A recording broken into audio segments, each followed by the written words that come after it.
So today's topic by Lama is joy in the workplace.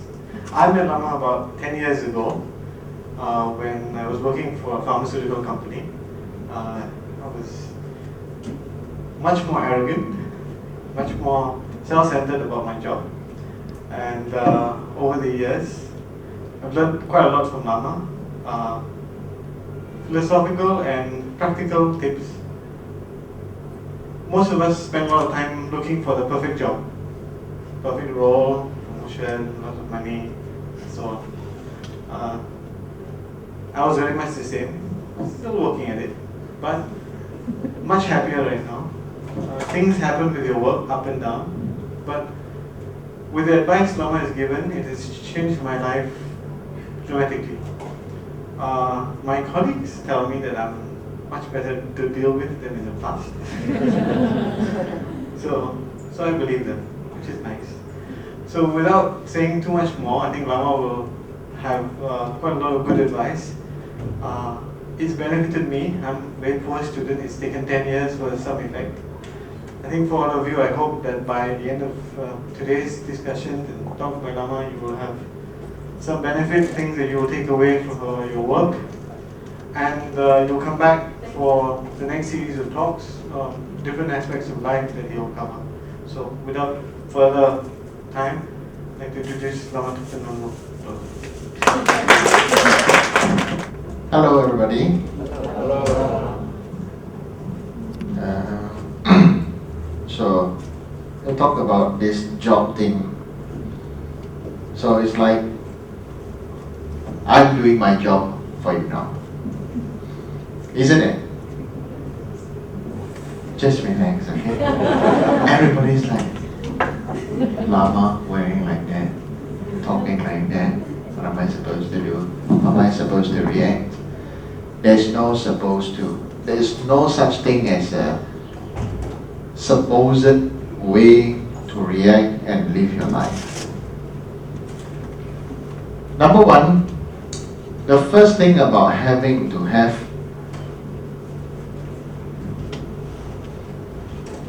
what's the topic of the talk today? Okay. Basically, about working, okay, the most important thing is to be on time. Okay? I don't make apologies for making such a statement. This is the way I work, and that should be the way you work. Okay? One thing about working life where much of the time it sucks, it's crappy, or you don't find it good enough is because of this. One of the things is we are too complacent when people are late. Never mind, it's okay to be late. Isn't it? So you will fail in life if you think that you've got the time to do whatever you want, okay? Whatever you want in whatever time that you have, okay? Or you think that you're going to have a lot more time to do whatever.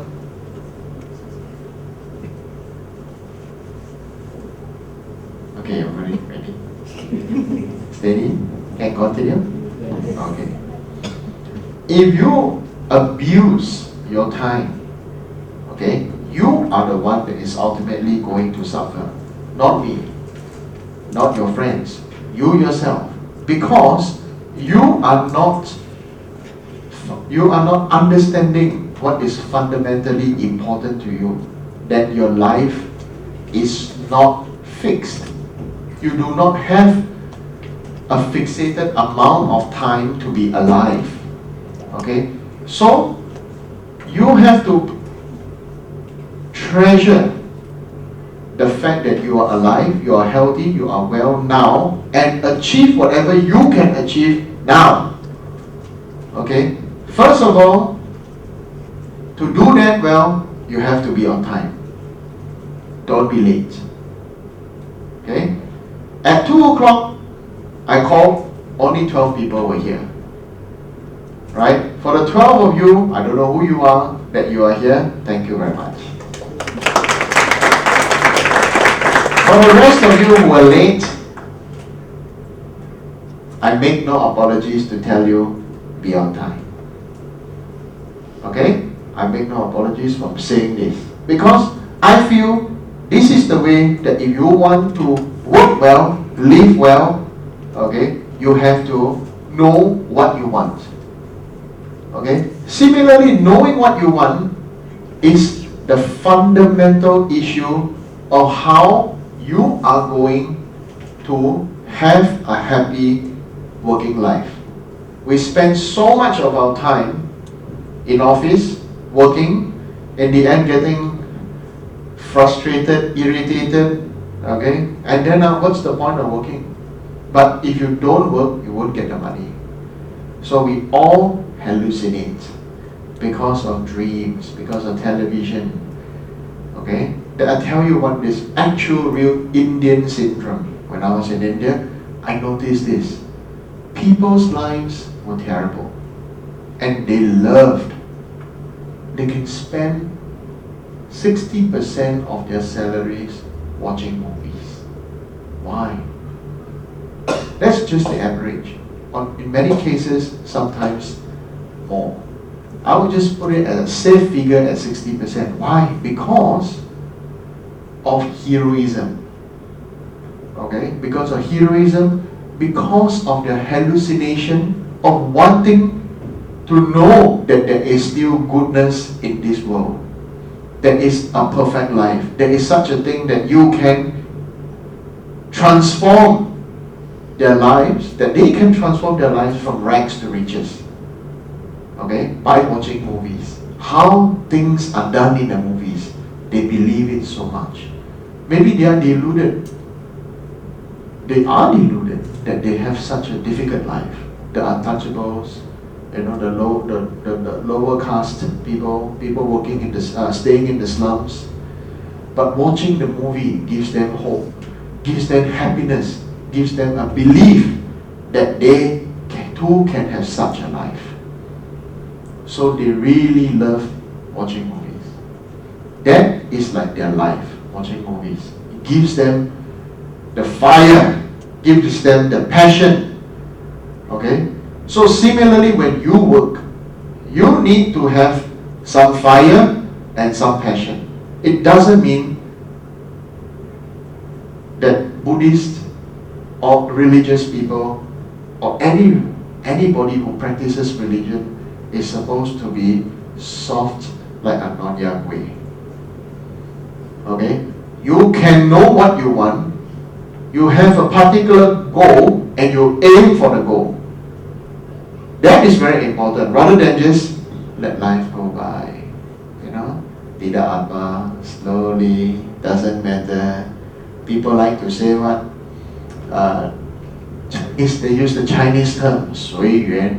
You 随缘 too much means you follow the round, follow the circle, follow the ball, you get fat. It's a bad joke. Okay, you are very tensed because I just swan you, right? And those of you who are late after that, I can see people's face. I already know who are you, which of you are late, just by looking at your body reaction. Okay? It doesn't matter. I'm not here to scold you for being late. Okay? So, finding the perfect job, is there one? I would say there is no such thing as a perfect job, but there is such a thing as a passionate job. Where is your passion? I was a chef once, and I worked from the lowest of the kitchen ranks and rose to the top of the Chinese restaurants. Okay? I was a chef, that's why I'm fat. Okay? You're late. Why you're late? Okay?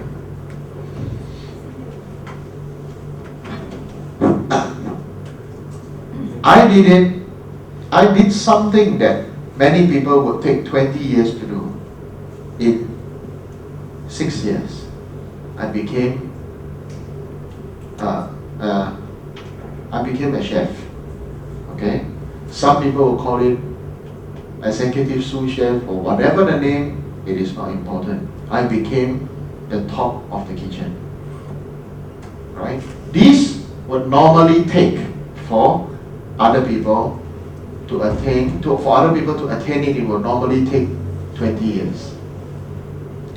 How did I do it? Simply because for me, I had a personal reason why I wanted to excel in my cooking skills. I'm just sharing you my story. You must find your own personal reason for doing something and not just for survival. Most of us are shortchanging ourselves. We shortchange ourselves, and what happens? We do not live a happy life. We just always listen to other people saying, never mind lah, just work lah. At the end of the month, you get some money, pay and everything, then can already. Correct? Huh? It's true. I understand how you feel because why? Don't forget, like I said, I work from the bottom of the kitchen. The lowest rank. Doing what? Wash taugeh. Okay? Washing taugeh. Okay? Now, don't think washing taugeh is an easy job because in restaurants, taugeh come in bales. Okay? Washing shark's fin. Okay? Washing the most difficult things. Right? Yeah. So, you need to find your own personal reason of what you want to do, why you want to do it, and let nobody tell you what is right or what is wrong. Unless you ask for it. This is very important. If you ask for it, that means you are open to suggestions or to other people's advice. But don't need to do something that most of us always do. But because it's also the way our society is. When you are young, whatever you want to make a decision, you must ask permission. Correct? Go to school. Teacher, can I go toilet? Okay? Can I eat this? Can I buy this? Can I buy that? Can I wear this? Is this suitable? Correct? Okay? It is fine as a child.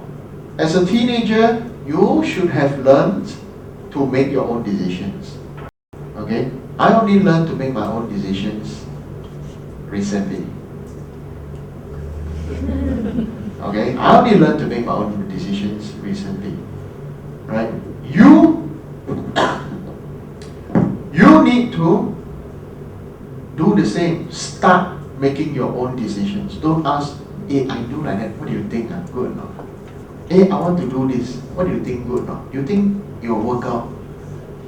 If it works out, then you say, good, I made a good decision. If it doesn't work out, you say, all because of you, I asked you. And you say good, then now I die. What a person, the mati lah. Okay? Why I understand that? Because it always happens to me.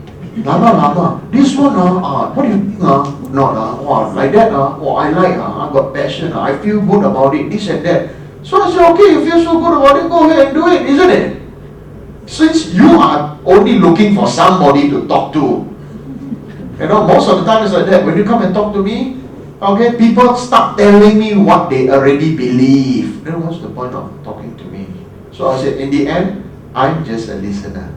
So after listening, I tell them, say, if you really believe in it, go ahead. Sometimes it succeeds, sometimes it fails. By the time it fails, Lama lah, ask him already, he never pray for me, never do magic Siao. Okay?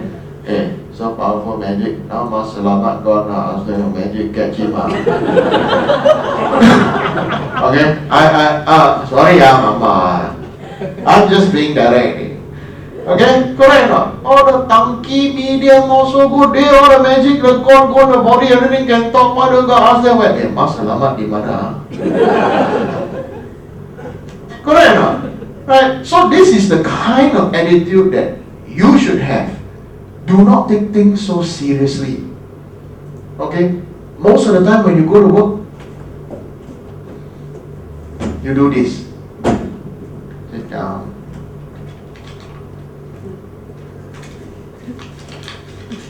What do you want? Correct or not? Right? Because you don't enjoy your job. What do you want? Like Clarice Lim. Let me tell you this one girl. When she started work at this lawyer's office, okay, this company, she told me, Lama, please let me resign, please. I hate my job.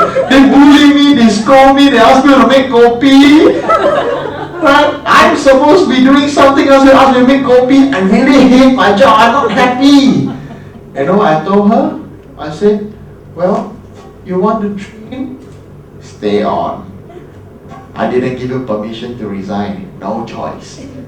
But, you know, at least I felt that I could poke my finger in her and tell her, says, stay on. So she got no choice. Right? No choice, and she started to change her mindset. This was my purpose, to train her mindset. That it is lousy, it is bad. She was crying, you know. Correct or not? Clarice Lim, Kim Yen. Okay? Calling on the phone, crying. Okay? So, there's no perfect job. Only adaptability. Okay? Adaptability is very important. If you cannot adapt, you cannot survive. So you can say survival instinct if you put yourself in a situation where you may not be able to change your conditions. For example, when you reach middle age, you cannot just change job like that, you know. Correct, you know? People will say, hey, you're so old already, you still want to change job, ah? Correct. I'm telling you the truth. When I was a chef, there were people about 45 years old who come for interview as a cook. We would think you're 45 years old and you only want to come be a cook. Something wrong, right? 45 years old should come in and ask for a position of a chef. Why do you come in and ask to be a cook? Right? If you want to work well, you have to change the positions with the person who is interviewing you. You must be able to answer the questions the way you feel you will be satisfied. Do not try to live life trying to get away with things. Like, okay lah, just Jinchai can talk, can get away with it, and that's it. It's tough because it will have an adverse reaction on you. What is the adverse reaction? It is not karma when you get struck down by lightning. Okay? Why is it struck down by lightning? There's some people here like to say, hey, Lama, I cannot do this, raining outside, I'll walk out and struck by lightning. Very good. Very good. You are trying to say that if you don't listen to what I say, and then I will curse you to be struck down by lightning. You see how I can very easily just turn it over. Okay, and you will be left speechless and not me. Okay, so finding the perfect job is one thing. Number two, winning them over, communicating. That was what exactly happened to Clarice. If you do not know who Clarice is, come on, stand here.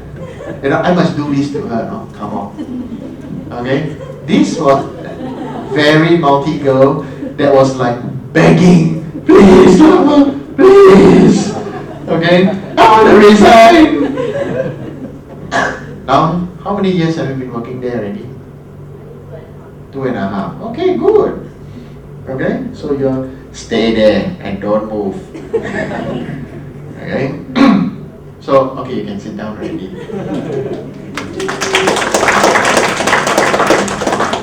You don't smell something? I always make fun of her anyway. I said, she was the public enemy during one trip, to a pilgrimage trip to Tibet. She would always make very hurtful remarks. Whenever we talk, she would say, I don't understand what you're saying. We are of a different age group. So she's trying to say that we are all old. Anybody here who is older than 30 years old, you are considered old by her standards. Okay, over 30, you are old. Okay? So I'm just telling her. So I want you to hate her. She's the public enemy, PE. So, but because we are trying to be nice, we call her the precious elephant. Okay? So winning them over by communicating with bosses, subordinates, or colleagues. The things are, the things is, the things were, and the things was. Okay? These were what people will tell you. Last time, like that. Therefore, sure like that. Okay? People will not forget the past. It is nice to think that people will forgive and forget. Trust me, it's rubbish. People will never forgive and forget. It is very difficult. If you can do it, good for you. I would like you to try to do it. But outside world is cruel. Okay? You cannot expect people to be forgiving and forget whatever little mistakes or say the wrong things that you have done. Like for example, she says that I was old in Tibet. That was how many years ago? 4 years. 4 or 5 years? Yeah. 4 years. See, till today I remember. I may have forgiven her, but I will never forget. Okay? So, the only way is to communicate. If there is a misunderstanding, if there was a misunderstanding, talk it out. Okay? But you would then have to be adaptable and sengmok enough. You know what sengmok, no? Sengmok, okay? Have to be sharp enough and don't be so blur like sotong and octopus. Okay? So when a person is in bad mood, still feel tension, you go and talk to the fella. Okay, the fella is in a better mood. Always talk when you are eating. People feel better when they are eating. Okay? Chit chat, buy coffee, buy something to eat lah. Right? That's why people always say, they will never ask you lepang sai. Correct or not, Mama? First thing, they will always ask you, have you eaten? Why? An angry man is a hungry man. Similarly, a hungry woman is an angry woman. Don't just say the man. Correct or not? Anybody who is hungry is less tolerant. Isn't it? So that's why it's always good to keep snacks around the house, especially if your wife is at home. Last week I talked about love and last talk, isn't it? Yeah, how to get along and everything. If your wife is in a bad mood, let her eat something, let her drink something sweet. Okay? Do the trick, let her drink bandung. Rose calms the soul. Well, I'm just joking. No, this time, people do a lot of write-ups and stuff like that, and whatever. Try to let your partner eat something. Or similarly, treat your colleagues like your partner. Okay? Be friends with them. You are going to spend 8 hours or more per day with them. You're going to see their face, you're going to feel their energy. Whether you like it or not, you are there. So, you either stay, work, be happy, or be upset. So you got to communicate. Now, one very important thing about communicating is complaining. Okay? We like to complain. Complaining is not a bad thing, but we do it in the wrong way. Let me show you a very classical situation of complaining. Why are you late? Okay, complain and scold. Okay, another one is, I would appreciate, if next time you give me a little bit of face, try to be earlier now. Correct or not? I feel good now. Like next time I will come early for you one, okay? Correct or not? Okay, the problem is when we work, we complain a lot. Okay? It is good to complain. Why? Because sometimes when we go to work, we always think that never mind, we just suffer. It's karma, you have to suffer it, Yeah, you end up work with people who are difficult, unproductive, lazy, don't know what the hell they are doing in the office. It's okay to say what the hell. Okay? Don't have to make apologies for it. If you are pek-chek, okay, express it out positively. The thing is that in our culture, when you complain in work, you don't complain. You always end up whining. Complain, but don't whine. Do you understand what I'm saying by whining? Most of us, when we complain, we do this. Yeah, fella, don't know what he's doing. Yeah, that's why. Whoever don't know what he's doing. Slow, late, take his own sweet time, sloppy. Then the next one is, you tell the same story to the next person. End up like gossiping. You whine, you gossip, right? And what happens? The whole office, or even your own personal relationships, your life, your energy spirals downwards. If there is really a problem, okay, your own energy, your own motivation, your own mindset is very important. What do I mean by being very important? Nowadays, I see that there is a new book, not so new already, a few months old, called The Secret, isn't it? You know about this book? It's called The Law of Attraction. You attract whatever you want, or you are. You attract whatever you are. Okay? People who are smokers will attract each other. People who are alcoholic anonymous, likes to drink, they will attract each other. People who like to eat attract each other, isn't it? Why? Because there's a common topic.